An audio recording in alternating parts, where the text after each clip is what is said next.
Hello दोस्तों, तो स्वागत है आपका मेरी journey road to funded account. इस जर्नी में दोस्तों मैंने एक 15K का अकाउंट लिया है और मैं उसको पास करने वाला हूँ। आज है मेरा इस जर्नी का डे 3। आज मेरा $90 का लॉस हुआ था और कैसे मैंने उसको रिकवर किया, कैसे मेरे एक ट्रेड ने मेरे 5 ट्रेड के एसएल को रिकवर कर दिया। लॉस से मैंने ब्रेक इवन पे गया, ब्रेक इवन से प्रॉफिट किया और प्रॉफिट के बाद एक न्यूज थी, सीपीआई डेटा था, उसमें डोजी कैंडल बनने की वजह से एकदम छोटा सा लॉस हुआ। ओवरऑल डेज जो देखोगे वो सिर्फ $7 लॉस में चल रहा है, जो कि काफी अच्छा है क्योंकि सीपीआई डेटा का जो कैंडल बना था वो डोजी कैंडल बना था। बायर सेलर दोनों के एसएल खाए थे। $8 से $10 दोस्तों फंडेड अकाउंट के हिसाब से बहुत ही ज्यादा ही कम है। 15K का फंडेड अकाउंट है समझो, और मेरा सिर्फ $10 का लॉस हुआ है सिर्फ इतने सारे ट्रेड्स लेने में। तो चलिए चलते हैं चार्ट में और मैं आपको बताता हूँ कि मैंने जो ट्रेड लिया उसका लॉजिक क्या था, साइकोलॉजी क्या था, और समझते हैं कि लॉस क्यों हुआ, प्रॉफिट क्यों हुआ। मिनट के टाइम फ्रेम पे देख सकते हो कि ये जो रेजिस्टेंस जोन था, जो इतना पावरफुल रेजिस्टेंस जोन था, उसका जो है वो ब्रेकआउट हो गया था। ब्रेकआउट हो गया था यानी फ्रेश लिक्विडिटी जो है वो मार्केट में आ गई थी, इसलिए मैंने टाइम फ्रेम को स्विच किया। तो जैसे ही मैंने यहाँ पे एक ग्रीन कैंडल देखी, मैंने यहाँ पे एंट्री बनाई और एसएल जो है वो देख सकते हैं सिर्फ 4 से 5 पिप का था। इसमें मेरा मोटा मोटा जो लॉस है वो $5 से $10 का हुआ। उसके बाद फिर ये ग्रीन कैंडल बनी, ये एसएल हिट हो गया। उसके बाद फिर यहाँ पे सेम जगह पे फिर से इन्वाइट कर रहा था, सेम जगह पे फिर इन्वाइट किया मैंने, फिर यहाँ पे एंट्री करी, लेकिन मेरा जो है छोटा सा एसएल हिट हो गया। फिर मैंने यहाँ पे एंट्री करी, फिर मेरा छोटा सा एसएल हिट हो गया। देखो दोस्त, डायरेक्शन जो है वो सही था, एनालिसिस जो है वो भी सही था। यहाँ पे लिक्विडिटी ग्रैब हुई थी, यहाँ पे मार्केट रीटेस्ट किया, ऊपर गया, फिर से रीटेस्ट किया और यहाँ से मार्केट जो नहीं है वो फॉल दे दिया। तो अभी तक मेरा 2 से 3 छोटा छोटा लॉसेस जो है वो हो चुका था। मैंने यहाँ पे क्या देखा, एक यहाँ से एक ट्रेंड लाइन बन रही थी, ठीक है, ट्रेंड लाइन का ब्रेकआउट हो चुका था, सेलर्स यहाँ पे आ चुके थे। ये वाला जो जोन था ये एक सपोर्ट जोन की तरह एक्ट कर रहा था। ऊपर गया, सपोर्ट लिया, ऊपर गया, फिर नीचे आया, ब्रेकआउट दे दिया, डायरेक्ट ब्रेकआउट था।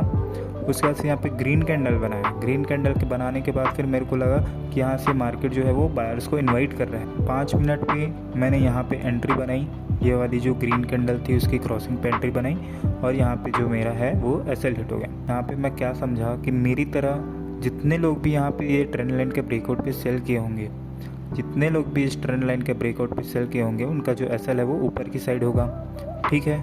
उसके बाद फिर एक और कंफर्मेशन कैसे मिली, ये जो इम्पोर्टेंट जो सपोर्ट जोन था, एक तो पहला ट्रेंड लाइन का ब्रेकआउट, ठीक है, उसके बाद ये सपोर्ट का ब्रेकआउट। तब ब्रेकआउट करने के बाद मार्केट को जो है डायरेक्ट रैली करना चाहिए था, लेकिन मार्केट क्या कर रहा था, सस्टेन कर रहा था, बार बार ऊपर नीचे कर रहा था। उसके बाद फिर ये वाली जो ट्रेड है इसको पकड़ने के लिए मैंने टाइम फ्रेम को और एग्जैक्ट एंट्री करने के लिए 1 मिनट पे स्विच किया था। यहाँ पे जो है 1 मिनट के टाइम फ्रेम पे एक ट्रेंड लाइन बन रहा था। ये जो सपोर्ट लाइन जो मार्केट 1 मिनट के टाइम फ्रेम में बना रहा था, उसको मार्केट ने फ्रेश लिक्विडिटी लेने के लिए यहाँ पे ब्रेक कर दिया। ब्रेक करने से ही ये जो रेजिस्टेंस वाला जो ट्रेंड लाइन आ रहा था उस पर मैंने ध्यान दिया, यहाँ पे फिर से इन्वाइट किया।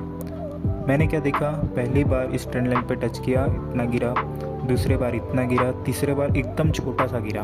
उसके बाद मैंने कंफर्मेशन के लिए इस ट्रेंड लाइन का ब्रेकआउट पे ट्रेड किया। एसएल जो है वो मेरा सिर्फ 10 पिप का था और टारगेट मेरे को यहाँ पे 40 से 50 पिप का आराम से मिल गया। इससे मेरा जो $90 का जो छोटे छोटे ट्रेड में लॉस हुआ था वो एक ही ट्रेड ने मेरा रिकवर कर दिया। मार्केट जो है यहाँ पे सस्टेन कर रहा था, इसलिए मैंने अपनी सारी क्वांटिटी एग्जिट कर दी, लेकिन 0.2 एकदम छोटा सा क्वांटिटी मैंने ओपन रख दिया। क्यों? क्योंकि मार्केट में आज न्यूज़ थी और न्यूज़ में कैंडल जो है वो बहुत बड़ी बन सकती थी। खुशी इस बात का है कि जो लॉस हुआ था वो अपना रिकवर हो गया। तो न्यूज़ के बारे में बात करते हैं। मेरा जो प्रॉफिट जो हो गया था, जो लॉस रिकवर करने के बाद, उसको मैंने रिस्क किया यहाँ पे और मैंने एक न्यूज़ ट्रेड किया। इसमें एंट्री लेने का लॉजिक ये था मेरा न्यूज़ के लिए। न्यूज़ के पहले दोस्तों देख सकते हो एक सेलिंग हो रहा था, मार्केट में जो है वो सेलिंग हो रहा था, सेलर्स को इनवाइट किया जा रहा था। यहाँ पे इस सपोर्ट जोन का भी ब्रेकआउट हो गया था।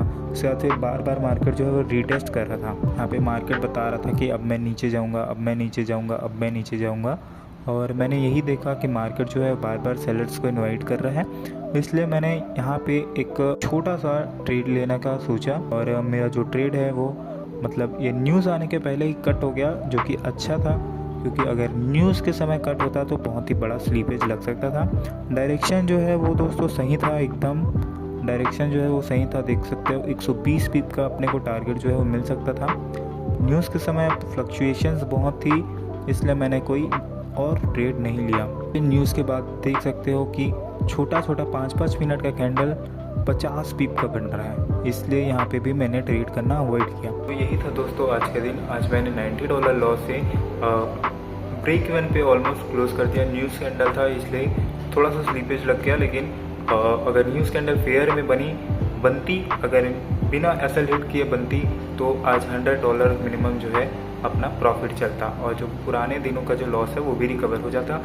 कोई गल नहीं है, कोई दिक्कत नहीं है, क्योंकि आज बहुत लोगों का एसएल हिट हुआ है, क्योंकि आज डोजी कैंडल बनी है न्यूज़ के टाइम। सेलर्स बायर्स दोनों का एसएल हिट हुआ है, कई लोग के अकाउंट ब्लोन हुए हैं। मैं इस बात से खुश हूँ कि मैंने जो अपना रिस्क है वो अपने हिसाब से लिया, अपना डिसिप्लिन जो है फॉलो किया, रूल को फॉलो किया, ओवर ट्रेडिंग नहीं की, न्यूज़ के बाद ट्रेडिंग नहीं की। आज का जो दिन है वो एक सफल दिन रहा, आज बहुत लर्निंग हुई, और मिलते हैं डे 4 में। Okay, bye.